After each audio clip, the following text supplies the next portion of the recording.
Hello again, welcome to the next video in our series of getting started. This is going to be about priming and setting. Thank you again for trusting me with your skin, with your face, with your new makeup routine. As always, I love helping and getting it dialed in. Everyone's skin is different, so I will speak to both dry and oily and in between. I personally have oily skin, and there's a few things I like to do. I don't believe in primer. I don't think it can make up for what your skincare routine lacks. And many primers contain some form of silicone, which with our cream makeup is gonna allow it to slide around, and that's not what we want. So I'd say ditch the primer. It's not, some people really like this e.l.f. Poreless Putty Primer, and it's okay, you know? I don't hate it, but I just don't tend to need or use a primer.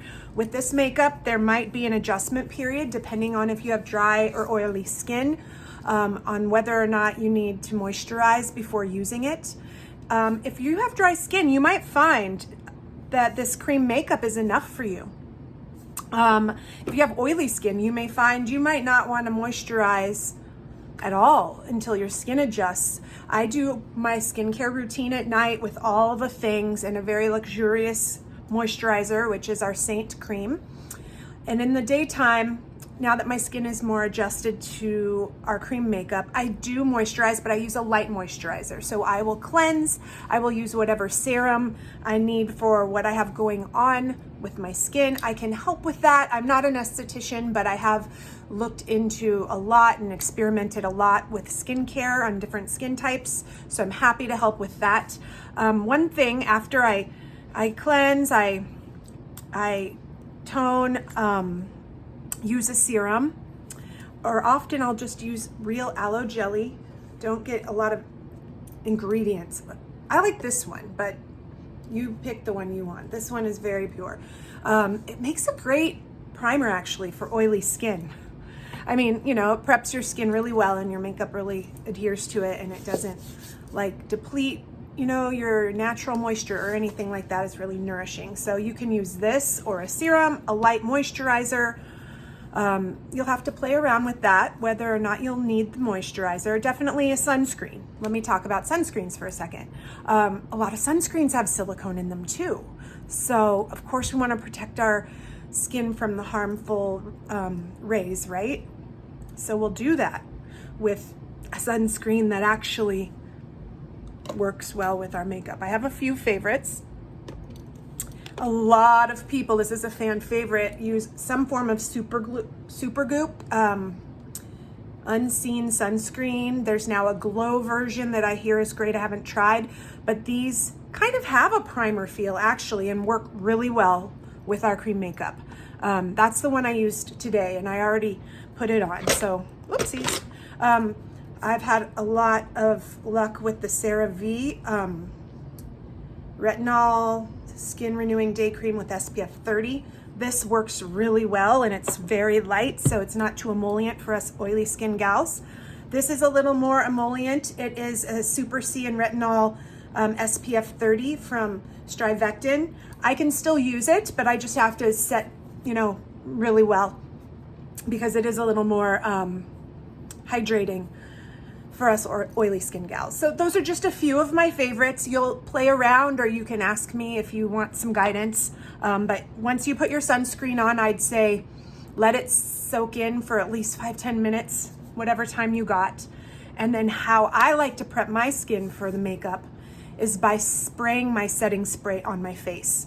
Mist something on your face at least. It really preps your skin well for putting the cream makeup on. But if you have, I'd say, dry skin, or you like a really dewy finish, our Saint setting spray is a great option for priming and setting your skin. If you have oily skin like me, or you don't want too dewy of a finish, my favorite, this is my go-to setting spray, Charlotte Tilbury Airbrush Flawless Setting Spray. Your makeup will stay put. I absolutely love this setting spray. So I'll prime with this. I'm almost out of this bottle. Oopsies. I'll let that soak in right? Or you can like use a fan. I always have one in my vanity. And I'll just let that dry before I start applying my creams. There's some others that are like a less expensive option. Makeup Forever Mist and Fix. I've heard good things, so I bought it. It's fine, it works fairly well. Sephora Makeup Setting Spray 16-hour wear. This is a really good option if you like the Charlotte Tilbury, but a much less expensive. It's like in the teens, and the Charlotte Tilbury is like in the high 20s, I believe, something like that. Anyhow, that's a great option. This brand from MAC is kind of a comparable price to the Saint and Charlotte Tilbury options. I always keep my beauty blender. Well, we have a Saint Perfector sponge that's much more affordable than a beauty blender, and I like it much better.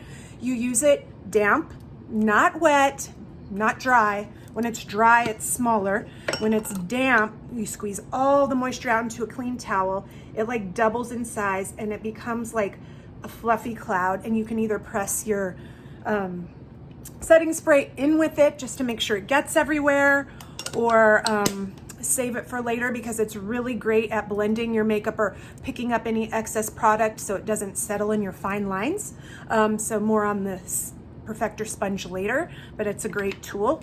And one extra tip for you oily skin gals like me is if you know you're going to be sweating, or if you just really have a hard time setting your makeup, this is a great tip. Spray your face like I just did, let it dry, then take your brush with your favorite setting powder. I know that sounds crazy, but trust me, I was skeptical and it actually works. I love me some Laura Mercier translucent loose powder, okay? I'm oily, it works great, and it's not too matte. I don't really like a matte finish, but you can make it look matte at the end if you want. I would take one of our brushes. We do have a specific powder brush, but it doesn't come with one of the collections, except the brush collection. I just kind of press it in. Here, let me get a little more in the lid. And I just press it in, especially in my T-zone, but you can do it all over. You'll just have to experiment, you know? And that's part of the fun, if you ask me. All right. And then you're good to go. You just set that, or you just push that into your skin with one of the brushes, and then stay tuned for the next video and I'll show you how you hack, how to highlight and contour, coming up next. Thanks again.